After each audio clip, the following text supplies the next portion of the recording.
GeM TV நேயர்களுக்கு வணக்கம். இப்போது நாம் பார்க்க போவது அஸ்திரம் படத்தின் திரை விமர்சனம். அஸ்திரம் படத்தில் ஷியாம், அருள், டி சங்கர், ஜீவா ரவி, நிழல்கள் ரவி, ஜே.ஆர். ஆரி மற்றும் பலர் நடித்திருக்கிறார்கள். கே. சுந்தரமூர்த்தி இசையமைத்திருக்கிறார். கல்யாண் வெங்கட்ராமன் ஒளிப்பதிவு செய்திருக்கிறார். அரவிந்த் ராஜகோபால் கதை, திரைக்கதை, வசனம் எழுதி இயக்கியிருக்கிறார். ஒரு மொட்டை மாடியில் திடீர்னு ஒருவன் கழுத்தறுத்து தற்கொலை பண்ணிக்கொள்கிறான். அடுத்தடுத்து இதே போல் தற்கொலைகள் நிகழ்கின்றன.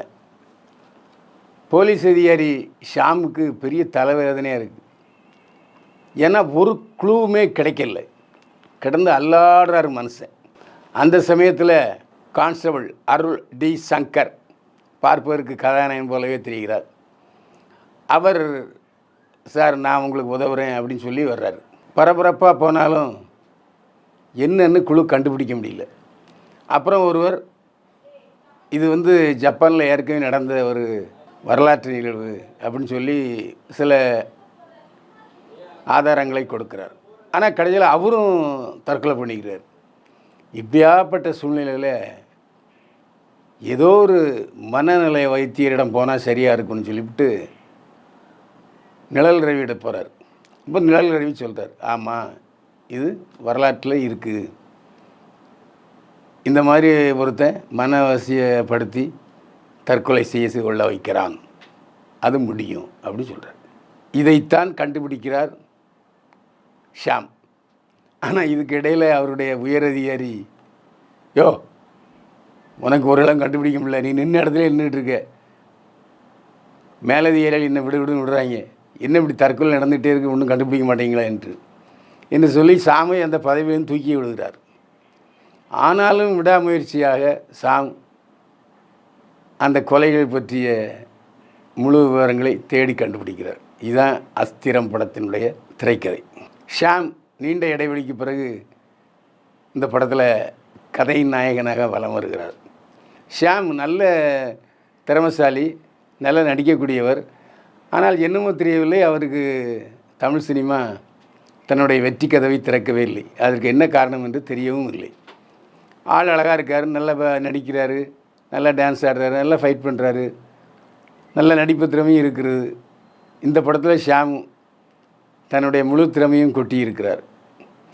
ஆனால் அவரால் தலைவலியாக இருக்குது. என்னடா இது இப்படி போகிறோம், ஒன்றுமே கண்டுபிடிக்க முடியல, வாலும் புரியலை தலையும் புரியலைன்ட்டு குழம்பிட்டு கிடக்காரு.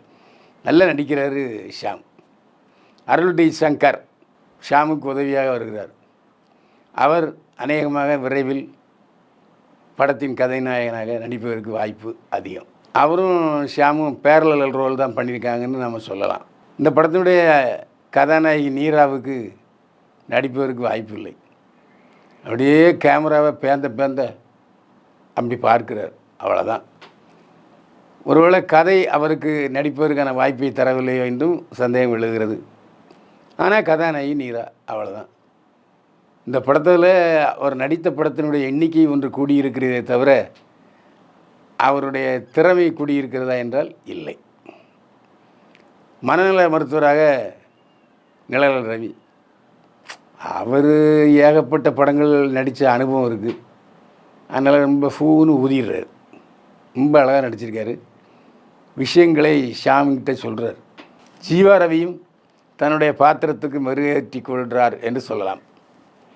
மார்ட்டின் ஒப்புக்கு சப்பானி, அவ்வளவுதான். இந்த படம் ஆரம்பத்திலிருந்து கடைசி வரைக்கும் ஒரே நீட்டாக ஸ்க்ரீன் பிளே. தற்கொலைகள் அதற்கான காரணம் என்ன, அவ்வளோதான். ஒளிப்பதிவாளர் கல்யாண் வெங்கட்ராமன் மிக நேர்த்தியான ஒளிப்பதிவு. அதாவது கிடைத்த வெளிச்சத்தை பயன்படுத்தி நன்றாக ஒளிப்பதிவு செய்திருக்கிறார். பட்ஜெட் படம், அதனால் அவரால் அகலக்கால் வைக்க முடியவில்லை. திரைக்கதையும் அகலக்கால் வைப்பதற்கான உத்தரவாதத்தை கொடுக்கவில்லை. கே. சுந்தரமூர்த்தி பாடல்கள் எதுவும் கேட்க முடியாது இல்லை. அதே சமயத்தில் ரீரெக்கார்டிங் கிங்கு பின்னணி இசையில் பரபரப்பும் விறுவிறுப்பும் ஏற்படுத்தியிருக்கிறார். நன்றாக இருக்கிறது. அரவிந்த் ராஜகோபால் கதை, திரைக்கதை, வசனம் எழுதி இயக்கியிருக்கிறார். நல்ல நாட்டு, நல்ல முடிச்சு, சில க்ரைம் த்ரில்லரில் அடுத்த சீன் என்னங்கிறத நம்ம யூகிச்சிடலாம். அதனால் படம் புரடிக்கும். இந்த படத்தில் அடுத்த சீன் என்னன்னு கண்டே பிடிக்க முடியாது. ஏன்னா கதை ரொம்ப நேரமாக ஆரம்பித்த இடத்துலையே நிற்கிது. அதுக்கப்புறம் தான் மூவ் ஆகுது. இருந்தாலும் ஆகா ஓஹோ என்று சொல்ல முடியாத அளவுக்கு படம் இருக்கிறது. சுமாராக இருக்குது, பார்க்கலாம், ஒரு தடவை பார்க்கலாம்.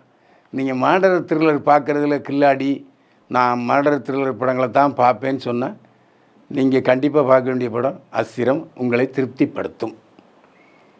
அஸ்திரம் படத்துக்கு பைல்வான் பார்வையில் 100க்கு 45 மெய்ப்பெண்கள். மீண்டும் சந்திப்போம். வாழ்க வளமுடன்.